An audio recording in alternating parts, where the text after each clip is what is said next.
Hey guys, shape up now to year wow. क्या आप भी डेली प्लास्टिक इनटेक कर रहे हैं?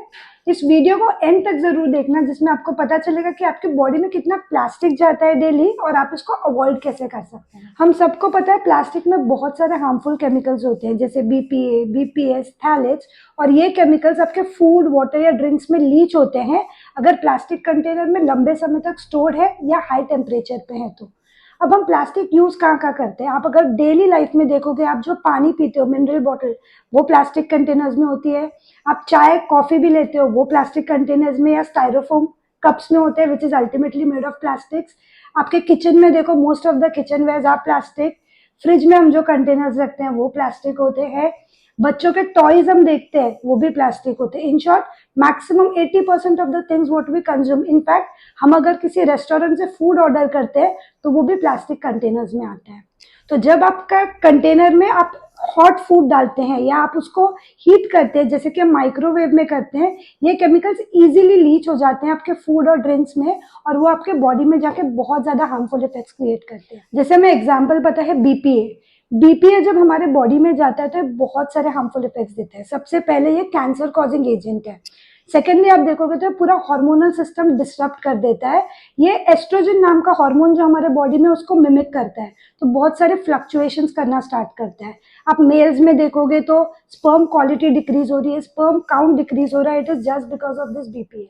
फीमेल्स में देखोगे तो पीसीओडी, पीसीओएस के केसेस राइज में है। इनफैक्ट इनफर्टिलिटी के केसेस का भी एक रीजन है आज बहुत ज्यादा। जैसे ब्रेस्ट कैंसर, ओवेरियन कैंसर या प्रोस्टेट कैंसर है, उसका एक मेजर कॉज बीपीए बन चुका है।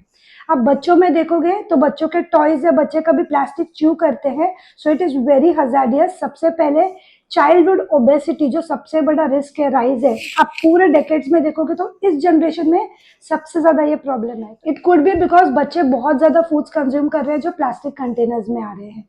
नेक्स्ट हम बात करते हैं तो चाइल्ड बिहेवियर को ये बहुत ज़्यादा अफेक्ट करता है। इसके डेवलपमेंट में बहुत सारे डिफेक्ट्स होते हैं अगर बहुत ज़्यादा बीपीए या प्लास्टिक केमिकल्स उनके बॉडी में जाते हैं। So it is very important to make sure आप अपने बच्चों को प्लास्टिक कंटेनर्स की चीज़ें अवॉइड कीजिए। स्पेशली आपको खुद को, आपके फ्रेंड्स को, फैमिली में आप जितना हो सके वीडियो शेयर कीजिए जहाँ पे प्लास्टिक यूज हो रहा है, उसको आप रिप्लेस कर सकते हैं। किस तरीके से? You can use glass containers. आप वाटर पीते हैं तो you can use steel bottles, आप ग्लास यूज कर सकते हैं जिसमें डायरेक्टली टैप से वाटर लीजिए। Avoid package things which specially contain plastic. Next हम बात करते तो एक रिसर्च हुआ था एक यूनिवर्सिटी न्यूयॉर्क में, जिसमें 259 वाटर बॉटल्स उन्होंने टेस्ट किए थे। और आपको पता है 93% of the bottles contain plastic contaminants like BPA. तो इमेजिन ये सारी चीजें डेली हमारे बॉडी में जा रही है। इनफैक्ट हम जिस कप में बहुत बार गरम गरम टी पीते हैं, प्लास्टिक या वो इनफैक्ट थर्मोकॉल या स्टाइलोफोम बोलते हो, that also contains plastic. So somewhere और द अदर, अगर आप हीटेड चीजें प्लास्टिक में डाल रहे हो या प्लास्टिक में डाल के कोई चीज हीट कर रहे हो या लंबे समय तक कोई चीज प्लास्टिक में स्टोर्ड है उसे कंज्यूम कर रहे हो, तो वो सारा प्लास्टिक के कंटामिनेंट्स आपके बॉडी में डाल रहा है और इससे बहुत सारे हेल्थ हजार्ड्स हो रहे हैं। So next time make sure you do not consume things which are packed in plastic. घर पे प्लास्टिक का यूज अवॉइड कीजिए। You can use glass containers और स्टील कंटेनर्स और पोर्सिलिन कंटेनर्स। एंड ये स्पेशली बच्चों को प्लास्टिक चीजें देना अवॉइड कीजिए। For more health related tips, stay tuned and do subscribe. Bye bye.